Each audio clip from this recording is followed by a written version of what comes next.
A real-time presence system allows users to know whether or not their fellow users are online, offline, or away in some other idle status.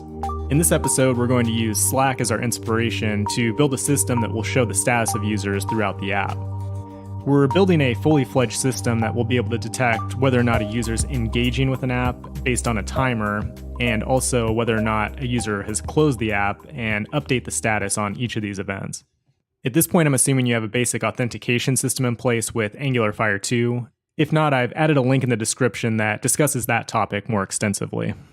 The first thing we want to do is see if the user has an active connection to the Firebase real-time database. Firebase keeps track of this information in a secret location called info/connected, which we can subscribe to just like anything else in the database. This tells us whether the current client has a connection to the database. So let's go into our auth service and put this to use. First, we'll import the Angular Fire database as well as Angular Fire auth and the main Firebase SDK. Then we'll set a variable for the current user's user ID. And inside the constructor, we'll subscribe to the Angular Fire auth state, which is just the currently logged in user. And if we have a user, we're going to set their user ID on the service and also subscribe to that connection data that I just described earlier.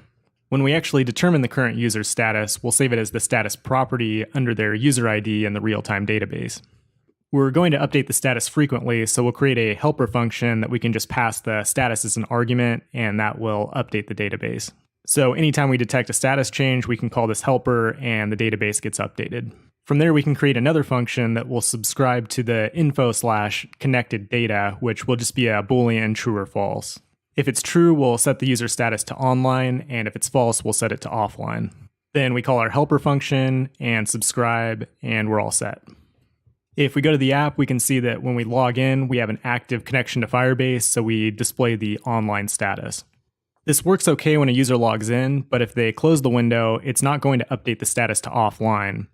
Thankfully, Firebase has an onDisconnect callback that we can use to listen for when the user disconnects from the database. To use this function, we need to interact with the Firebase SDK directly. Let's add another function to our constructor, this time called updateOnDisconnect. It works by making a reference to the user's status in the database, and then calls the onDisconnect function, and then updates the status to offline. So this function will only run when the database connection is disconnected. In the app, we have a logged in user on the left and a non-logged in user on the right. When the logged in user closes their browser window, it ends the database connection and their status is updated to offline. So what if a user has the app open, but they're not actively using it? For that, we want to set a third status called away. We can manage that state by listening for mouse events in the browser and then resetting a timer each time a new mouse event occurs. If that timer expires, then we can set the status to away. So we'll set up a couple subscriptions, one for the mouse event and one for the timer itself. Then we'll create another function called updateOnIdle.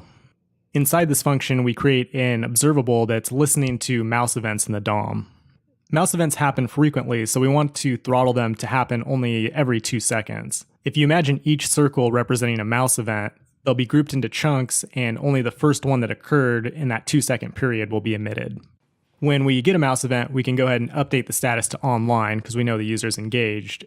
And we also want to reset the timer, which is counting down to set the user to away status.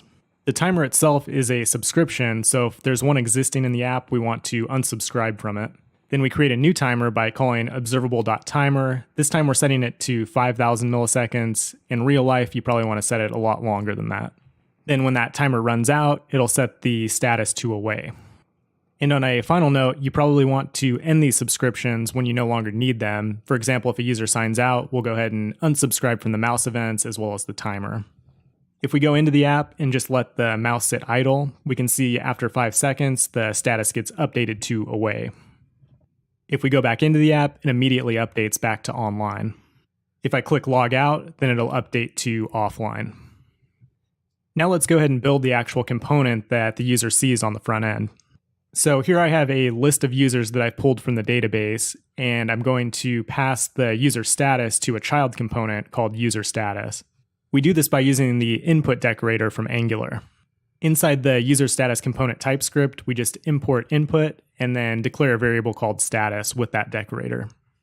This situation is a perfect time to use the ng-switch directive, which works just like a switch operator in JavaScript or any other programming language. We pass the user status to ng-switch, and then we can use an ng-switch case to display different templates depending on what the user status is. So if the user's online, we give it a green success CSS class. If they're offline, we give it a red CSS class, and so on. This makes it easy to add your own custom icons or whatever kind of presentation you want to do here.